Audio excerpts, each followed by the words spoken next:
find me. Doesn't even know where to look.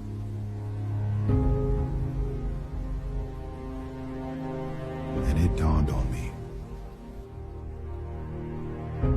Fear is not real.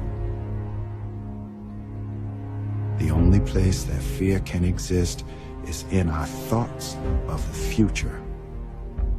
It is a product of our imagination, causing us to fear things that do not at present and may not ever exist.